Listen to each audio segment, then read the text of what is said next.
The next presenter is Dr. Ed Williams, and just a personal story about Dr. Williams. I was a resident and worked under Dr. Williams, and he was the one that really turned me on to facial plastic surgery. He was one that encouraged me to do a fellowship, and he really was instrumental in getting me to do a fellowship with the other big influencer in my life, Dr. Steve Perkins. So it's a pleasure for me to introduce Dr. Williams, and he is going to speak on fat grafting of the lower lid cheek complex. Thanks, buddy. Thank you, Rami. What a real pleasure it is to me to see guys like Rami rise to the ranks here. Heath and Bart, could you flip the clock back to the start for me? Anyway, so what I'm going to really share with you folks is what I've learned about fat grafting in the last 13 years. I started doing it around 2003, and I was probably the biggest skeptic of fat grafting. But it really kind of started, if you take a look at this patient here, if you take a look at her eyes, she did not have fat grafting. She had a subperiosteal brow midface, and my approach is very similar to Renato's. But you can see that she's got a more rejuvenated lid because she's got a shorter, fuller lid. And it really made me start to think that you really can't treat the eyelid without treating the midface. In fact, if you take a look at this photo on the right, you know, the lower lid is a shorter, fuller lid, but where do you draw the line between the lid and the cheek? So they really need to be treated or talked about together. And so we know the aging here is pretty complex. And it's, again, where do you draw the line? Where do you say the lid stops? But it really is contiguous down onto the midface. And as the face starts to deflate and settle, you see these, on the surface, those changes in the orbital retaining ligaments. And again, the lower lid and midface are kind of a contiguous structure. And use this for a journal article that we published. But if you take a look at these orbital retaining ligaments, they start to deflate. And not only does the fat pad become ptotic, but it involutes. And I think that those of us who have tried to get the fat pad up there alone fall short just a little bit. So again, if you take this woman and morph her into her mother, 40 years older, it's not just about settling. There's clearly some deflation, and there's enough clinical data to show that, CT scans and MR. And then if you take a look at this skull with involution too, there are changes in the bone. So I don't think it's just about lifting. And that's probably why about 80% of our patients get some volumetric restoration with fat, any of our lifting patients. In our opinion, really, and I don't do it typically as an isolated procedure. You can see this patient's marked out any longer because there are a lot of other options. But for the lower lid and the midface, it still provides what we feel is the most consistent result for rejuvenation with volume. So if we can get this, the way we do is we typically use abdominal fat where we can get it. We do it under low pressure. I still centrifuge. It makes sense to me if you're starting out with 40 cc's and you decant off 20 cc's or so in their red blood cells. All of those things create an inflammatory response. So once I received what I thought were consistent results, it was very difficult for us to want to go back and change things. The other thing is we use it as an adjunctive procedure, and in doing so, many times the fat's spinning while you're doing a lift, and then we come back and we inject the fat at the end. So on the lower eyelid, I've heard people say, well, you really don't want to be superficial to the muscle at all, but you'll see this is right under the muscle, or right above the muscle, under my finger, and we deliver about 1 cc through a 0.9 tulip cannula. And when I say the 0.9 cc cannula, every time you're in and out, every 3 times is about 1/10 of a cc. So in other words, 3 times in and out is 1/10 of a cc. The point is very, very, very slow delivery above the orbicularis. And then we go deep to the orbicularis on the orbital rim, and we can deliver it much more quickly, about 1.1 cc each time you're in and out. And we typically will inject about 2 to 4 cc's per eyelid, and then 3 to 4 or 6 on the mid-face area. So we do believe in decanting and getting the blood off and spinning it down. And again, I know there's a lot of controversy, but I'm just telling you what has delivered consistent results for us. If you just take a look at this patient on the table on the right side, on the right, you can see she's had some volumetric restoration there, and that's what they look like on the table. Now, on the lower lid mid-face, here are just some results. All of these are over a year of patients who did not want a blepharoplasty, and we did just a fat transfer. And I got to tell you, I mean, these are as good as some of my blepharoplasties. So, but if someone comes in and they want their eyes treated and they have the puffiness like this, we do a transconjunctival approach and put fat. But this is what made me start to believe that this lasted. Just to go through this again. Here's another patient. Again, this is over a year out, and to me is as good as a blepharoplasty. But the problem with fat is we don't know what patients we're going to hit a home run on, what patients are going to lose a little bit. And here's another example. This woman came in. I do not want a blepharoplasty. I don't want to have the surgery. I just want fat. And these are probably 7-8 years ago because I was doing a lot more just isolated lower lid, mid-face fat procedures then. We went back and looked at 100, I think it's 114 consecutive patients here, 3 different observers, followed them out, the ones that we were able to follow out a year and then follow out 2 years.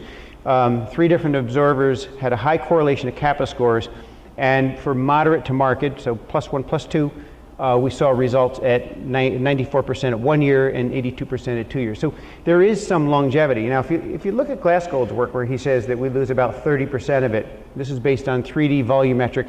My question is, I mean, just because it's a 3-dimensional 30% volumetric loss, does that translate into a clinical loss? Because a little bit of volume goes a long way. And I don't know the answer to that, and I don't know if that makes sense, but I don't think we can say, well, we're losing 30% of it a year, because we definitely see patients that hang on to their fat into a number of years. And this was we wrote this article in the 2008 or 9 timeframe when we were doing it pretty much in every patient that was getting a subperiosteal mid-facelift, and we were doing fat transfer, and the exact technique that we use is in there, and the same technique that we use today. But so here's an example of a patient, and this is why I think it's a great adjunctive procedure. She had a brow mid-facelift, and again, I don't have a pointer here that I think is working, but if you take a look at the medial cheek area, that is an area where I think that we're achieving a better result, a more natural result with a little fat grafting versus just the lifting. I apologize, she's a little animated on the right. And if you take a look at the projection in the vector area, you can definitely see she's a little more projected there, and that isn't just lifting from the subperiosteal brow mid-facelift. You can see here that volume. Same thing here, subperiosteal brow mid-facelift with a little bit of fat in the lower lid mid-face region, especially medial. You can see it here, and I'll skip through these. And now what we do with the lower face is we do a deep, so if I'm doing the upper face brow, I do a subperiosteal brow mid-face. If we do a lower face, we do a deep plane lift that goes deep to SMAS, but also deep to platysma. But I still this is how we treat the mid-face from below. So I think that it's important to incorporate the mid-face into our rejuvenation. If you take a look at her though, I don't believe the answer is just lifting. We still use volume, and we still use a little bit of fat transfer. Here's her lateral. But if you take a look at her oblique view, you can definitely see some volume there that I don't think we can achieve even with a good release of the orbital retaining ligament and repositioning with a deep plane lift. The same thing here, the volume that you just can't get by lifting up that malar fat pad. So I think it's hard to just say, well, if you're lifting, you don't need to do fat. So we still do it in most of our patients. A couple other lessons I've learned with fat grafting is it definitely improves the skin quality. And for a number of years, we've heard this, but a number of years patients would come in and say, my skin looks better. Just take a look at her mid-face. Now I think she's her mid-face is a little overdone there, but she's a year out. But look at the condition of the skin. There's no question that we see something improved there with the overall condition of the skin, and we don't understand this, whether it's growth factors or what have you. But the comments were made earlier today about with Sculptra, and whatever we're doing, we're stimulating collagen, improving the skin. Now this is the same thing. A woman who she's 2 years out from a fat grafting procedure. I think this is probably one of our better results, and we don't go after it for wrinkling per se, but just take a look at the condition of the of the fat in the mid-face area. And this woman did not have a blepharoplasty, just had a fat transfer. A couple things I learned too from Rebecca Fitzgerald. She was visiting us a few years ago, and she saw a couple of these patients, and she said, you know what, you got great results. because you did your fat transfer with a chemical peel. With people that have a lot of loss of elasticity and a lot of wrinkling, doing a volumizing procedure, fat grafting, as an isolated procedure gives very limited results. But when you do it with a skin resurfacing procedure, the results kind of pop. And I've got a couple more of these. Here's a woman who, same thing, fat transfer, 35% TCA chemical peel. Here's a woman who had a full face CO2 laser with full face fat grafting. Pretty impressive results. I don't think we could achieve anything near that with just CO2 laser or with fat grafting alone. I apologize for the photography here. But again, I think you get the point when you do the two procedures together. Here's a woman who had a full face TCA chemical peel. It just goes to show how powerful this is in doing it with a fat transfer. She had some juvederm in her lips as well, but a very nice improvement using the two techniques together for severe wrinkling. Take a look at her upper eyelids. I started doing this about 5 or 6 years ago. I didn't hear, but I understand Tim Martin was talking about the upper eyes. Very, very unforgiving and no more than about a cc, an extremely slow delivery. But just take a look. She looks a more cadaveric on the left, and just a nice improvement by filling that out. And a more subtle result, I think in the next, yeah, and this woman here. So we did a brow lift on her, but take a look at that peak of her upper eyelids. I put about a half a cc in the upper eyelid here, but being very, very, very conservative. If you inject just a little too much, you get a little, you can see that convexity, and then using fat grafting your mid-face here. This is probably the biggest challenge we have is post-inflammatory hyperpigmentation. Anyone with a Fitzpatrick 3 or more, we put on a few weeks of hydroquinone.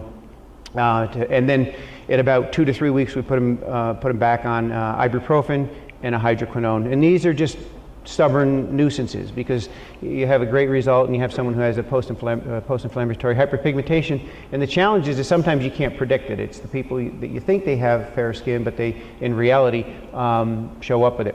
Fat granulomas of the lower eye prevention. I haven't seen this in many, many, many years. Early on, I had a few of them, and I think I was just too aggressive in our delivery. Now we're extremely slow in our delivery, especially if we're above the orbicularis muscle. And basically, the only way you can get rid of those is to cut them out because they stick around forever. It's not like I've tried injecting with steroids, breaking them up, it just doesn't work. This is probably the worst complication I had from fat grafting. And it was a woman who had a subperiosteal brow midface lift in conjunction with fat grafting, and she had this kind of intermittent, prolonged edema that went on for like a year. And of course, she decided to take out her unhappiness on the internet, which is what they always do. But this eventually resolved. I mean, I don't have any explanation for it. You know, we always like to blame patients, right?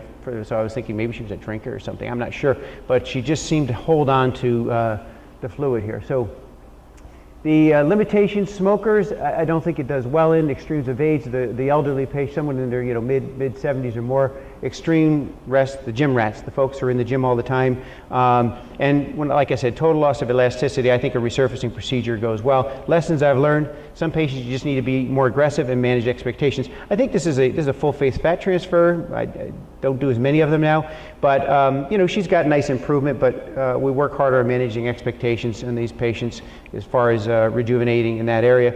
When we have someone who has pseudoherniation like this and they want their lids done, I always do a transconjunctival approach and remove the fat. I guess it's my little security blanket, knowing that if the fat goes away, we're not going to have the bags. What about excess skin? Then we do, and again, I know there are a lot of different ways to do this. We just do a pinch in patients who have extra skin, and we do a lot of pinching, and I feel very comfortable with doing that, doing all that together. Male patient, same thing. Transconjunctival approach, fat grafting, upper and lower lid blepharoplasty, and then just pinching skin.